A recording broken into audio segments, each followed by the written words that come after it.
আমি কয়েক বছর আগের ঘটনা বলতেছি। মুন্সিগঞ্জে গেছিলাম এক মহিলা মাদ্রাসার মাহফিলে। ঈশার নামাজের জামাত চলে এই সময় যে পৌঁছাইলাম, একটা ঘরে নিয়ে বসতে দিল।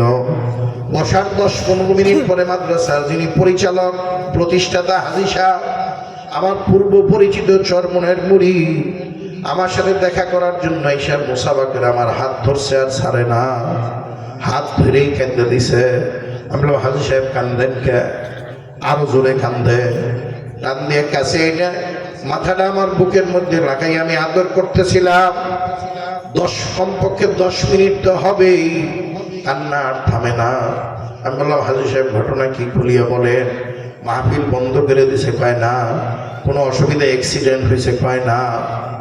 10 মিনিট কান্নাকাটি করার পরে, প্রায় 10 মিনিট কান্নাকাটি করার পরে চোখের পানি মুছে আর আফসোস করে আর কান্দে আর ডাক দিয়ে কয়, হুজুর আজ থেকে 6 মাস আগে আমার একটা মাত্র মেয়ে ছিল, মেয়েটা মারা গেছে। মেয়ে মারা গেছে 6 মাস আগে, আজকে দোয়া চাবেন, কান্দেন কে? কয়, হুজুর কেন যে কান্দি এটা তো বুঝাইতে পারবো না। আমি বললাম, মা বাবা আছে আপনার? কয় না। মা বাবার জন্য এত কাঁদছেন? কয় না। মেয়ের জন্য এত কান্দেন কে? মেয়ে বিবাহ দিছে ময়মনসিং। হুজুর মেয়েটা মারা যাওয়ার সময় 4 বছরের একটা মেয়ের 7 বছরের একটা মেয়ে রেখে মারা গেছে। তো হুজুর নাতনিগুলার অত্যাচারে আর সইতে পারি না। আমি বললাম যে আপনার তো কপাল ভালো, দুধের বাচ্চা রেখে গেলে কি করতেন? হাজী সাহেব বলতেছে, হুজুর দুধের বাচ্চা যদি রেখে যাইতো তাহলে তো কোনো টেনশন ছিল না, অবুঝ থাকতো, যেমনে লালন পালন করতাম সেমনি হইতো। এই বইলে আমার সামনে দিকে ওইটা চলে গেছে। 2-3 মিনিটের মধ্যেই 2 হাতে 2 নাতনি ধরে নিয়ে আমার সামনে হাজির। আমি ছোট্ট নাতনিটার টান দিয়ে কোলে বসাইয়া আদর করতেছি আর বলতেছি, নানা ভাই,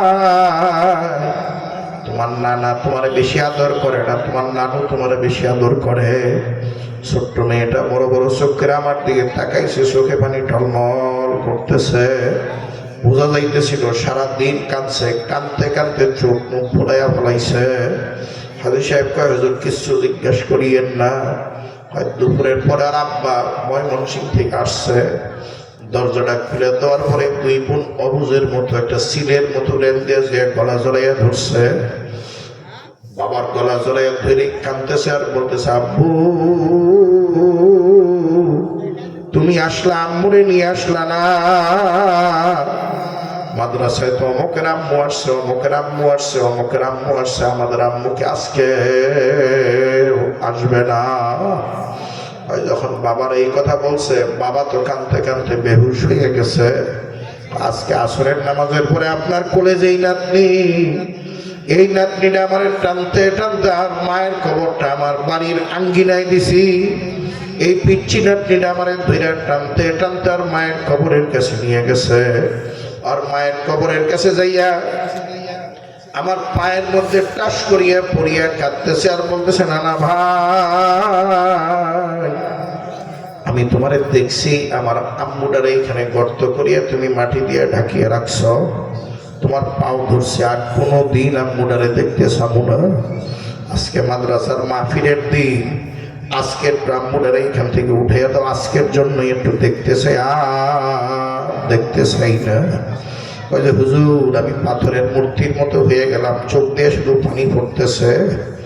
কয় হুজুর এক মুহূর্তের মধ্যে পা ছেড়ে দিয়ে নাতনিটার মায়ের কবরের বেড়ার টপকাইয়া বেড়ার ভিতরে ঢুকিয়া গেছে।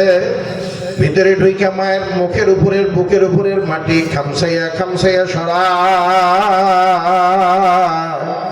আর মা মা কইয়া চিল্লায় আর বলে, মা গো আজকের জন্য একটু দেখা দাও, আর তোমারে দেখতে চাবো না।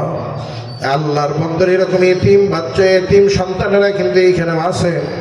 অনেকেই মা হারাইয়া আসছেন, অনেকেই বাবা হারাইয়া আসছেন। আল্লাহর বন্দারা মা বাবা দুনিয়ার থেকে বিদায় নিছে, আমি আর আপনিও কিন্তু একদিন বিদায় নিব। এই বিদায় কিন্তু আজকে রাত্রেও হইয়া যাইতে পারে। কখন কার দুয়ারে আজরাইল আসে কেউ জানি না। আল্লাহর বান্দার আজকে রাত্রি যদি আজরাইল নামক দারোগার সাথে আমার আপনার দেখা হইয়া যায়, আজরাইল কলিজা ফাঁসাইয়া থাবা দিয়ে আত্মা বের করিয়া ফেলাইবে।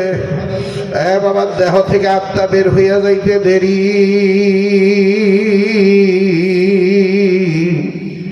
মাথার তলার পালিশটা চিরতরে টান দিয়া সরাইয়া ফেলাইতে দেরি হবে না।